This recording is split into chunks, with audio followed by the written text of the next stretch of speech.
Hello बच्चों, आज हम लोग क्लास 8 का साइंस का अध्याय दूसरा क्लास 8 साइंस का अध्याय दूसरा पढ़ रहे हैं। सूक्ष्म जीव मित्र एवं शत्रु। सूक्ष्म जीव के मित्र एवं शत्रु एनसीईआरटी एनसीईआरटी बुक का हम लोग अध्याय दूसरा पढ़ रहे हैं साइंस का, जिसमें है सूक्ष्म जीव मित्र एवं शत्रु। सूक्ष्म जीव मित्र एवं शत्रु, इसके बारे में हम लोग पढ़ते हैं। तो देखते हैं, आपने बच्चों आपने अपने आसपास के स्थानों पर पौधे एवं जंतुओं सहित अनेक सजीव देखे हैं।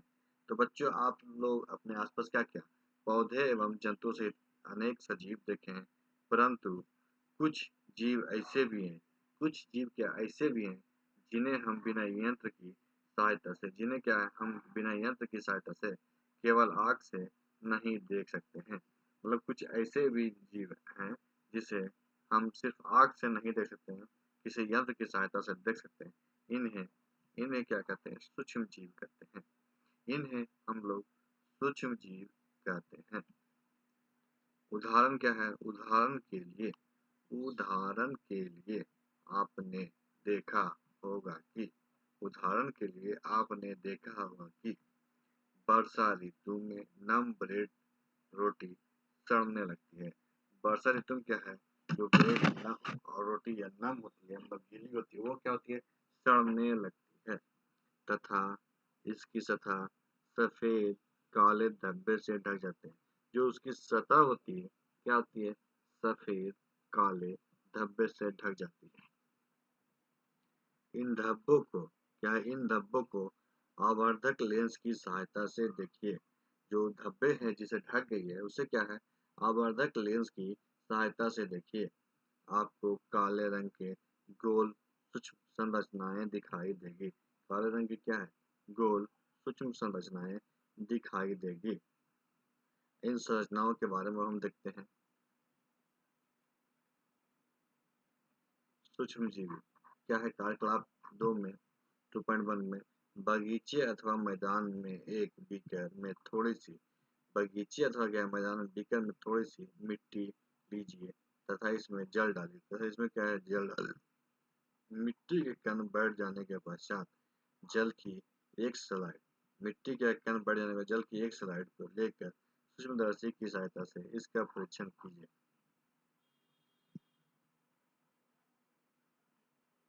उसी तरह से कार्यकलाप 2 है, उसमें एक तालाब पोखर से जल की कुछ बूंदे लीजिए, कांच की स्लाइड पे फैलाकर सूक्ष्मदर्शी की सहायता से इनका परीक्षण कीजिए। तो देखते हैं कि आपको सूक्ष्म गति करते हुए दिखाई दे रहे होंगे। उसमें मतलब जो हम लोग लिए होंगे उसमें क्या होगा? ये सूक्ष्म जीव दिखाई दे रहे होंगे। इन प्रश्नों से पता चलता है, जो दोनों हम लोग परीक्षण किए, दोनों जल से परीक्षण करेंगे, उससे हम लोग क्या पता चलेगा?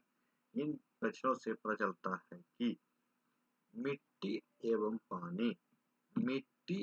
पानी में अनेक छोटे छोटे सूक्ष्म जीव उपस्थित है।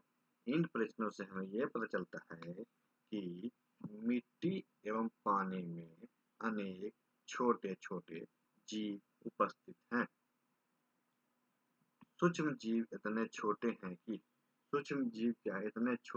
कि इन्हें बिना यंत्र की सहायता से नहीं देखा जा सकता।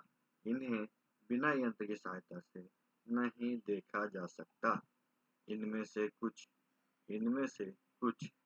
जैसा कि ब्रेड पे उगने वाले कवक को आवर्धक लेंस की सहायता से देखा जा सकता है। इनमें से कुछ क्या है? ब्रेड पे उगने वाले कवक को आवर्धक लेंस की सहायता से देखा जा सकता है, जबकि अन्य बिना सूक्ष्मदर्शी की सहायता से दिखाई नहीं देता। जबकि क्या है? अन्य जो है सूक्ष्मदर्शी की सहायता के बिना क्या दिखाई नहीं देता। यही कारण है कि इन्हें सूक्ष्म जीव कहते हैं। सूक्ष्म जीवों को 4 प्रमुख वर्गों में बांटा गया है। सूक्ष्म जीवों क्या है? 4 प्रमुख वर्गों में बांटा गया है। यह वर्ग है। यह वर्ग क्या है? जीवाणु, कवक, जीवाणु, कवक, प्रोटोजोआ एवं कुछ शैवाल। जीवाणु, कवक, प्रोटोजोआ एवं क्या है? शैवाल। जीवाणु, शैवाल, प्रोटोजोआ एवं कवक के जीवाणु, शैवाल, प्रोटोजोआ एवं कवक के कुछ समान सूक्ष्म चित्र जो नेक्स्ट पेज में हम लोग देखेंगे हैं 2.21 से 2.4 में दर्शाए गए। अब हम देखते हैं विषाणु के बारे में। विषाणु या वायरस भी सूक्ष्म होते हैं। विषाणु क्या है? विषाणु भी सूक्ष्म होते हैं, परंतु वे अन्य सूक्ष्म जीवों से भिन्न है। परंतु वे क्या है? अन्य सूक्ष्म जीवों से भिन्न है। वे केवल परपोषी में ही क्या है? वे केवल परपोषी में ही गुणन करते हैं।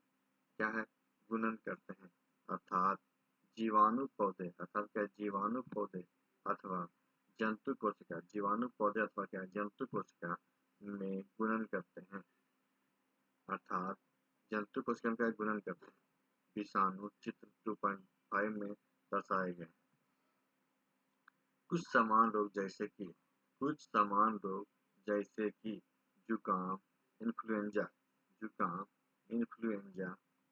जो फ्लू भी करते हैं, एवं अधिकतर खांसी विषाणु द्वारा होते हैं।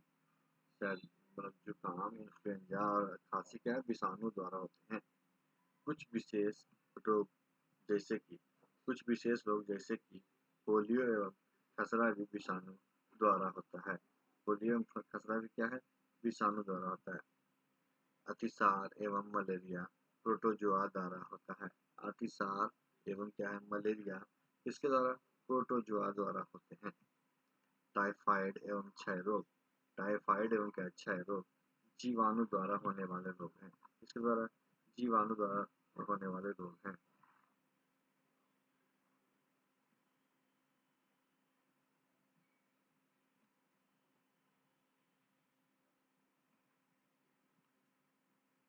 देखिए ये स्पाइरल जीवाणु का चित्र है। किसका? स्पाइरल जीवाणु का चित्र है।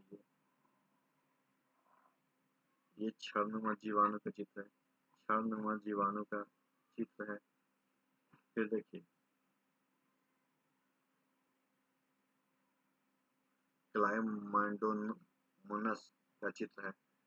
स्पाइरोगाइरा का चित्र है। अमीबा का है। पैरामीशियम का है। ये राइजोपस, पेनिसिलियम एवं एस्पेरिपर्लिस का चित्र है।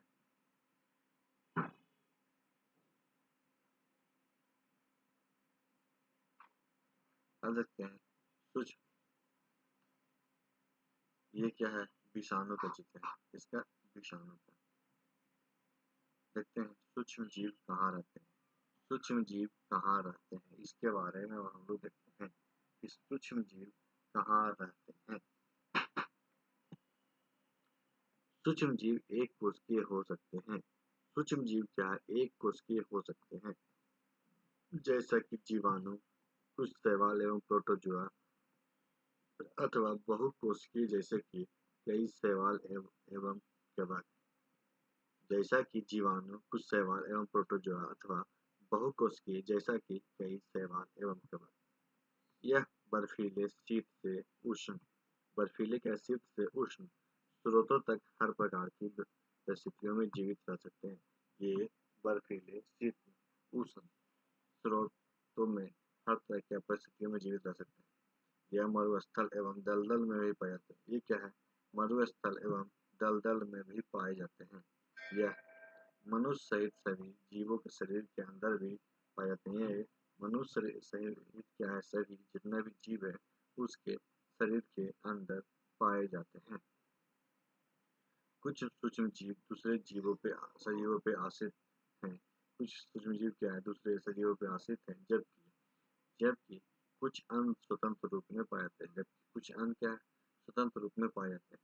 अमीबा जैसा सूक्ष्म जीव अकेले रह सकता है। अमीबा जैसा सूक्ष्म जीव क्या है? अकेले रह सकता है। जबकि कवक एवं जीवाणु समूह में रहते हैं। अमीबा अकेले रह सकता है, जबकि कवक एवं जीवाणु क्या है, समूह में रहते हैं। सूक्ष्म जीव एवं हम, सूक्ष्म जीव एवं हम देखते हैं। तो सूक्ष्म जीवों की हमारे जीवन में, सूक्ष्म जीवों की हमारे जीवन में महत्वपूर्ण भूमिका है। सूक्ष्म जीवों की हमारे जीवन में महत्वपूर्ण भूमिका है। इनमें से कुछ इनमें से कुछ हमारे लिए लाभदायक है, इनमें से कुछ क्या हमारे लिए लाभदायक है, तथा कुछ अन्य हानिकारक हैं, तथा जीवों में रोग के कारक है। जीवों क्या है, रोग के कारक है।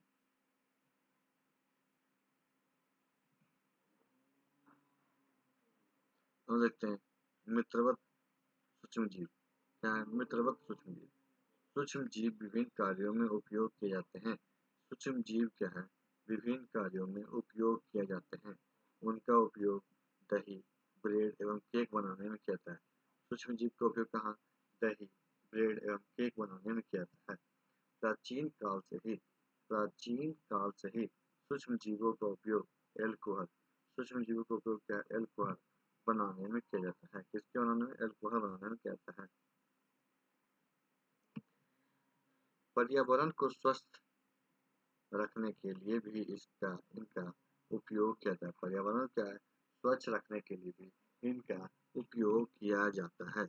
उदाहरण के लिए कार्बनिक अपशिष्ट, सब्जियों के छिलके, जंतु अवशेष, विष्ठा इत्यादि का अपघटन अपघटन क्या है, जीवाणुओं द्वारा ही किया जाता है। किसके द्वारा, जीवाणुओं द्वारा ही किया जाता है।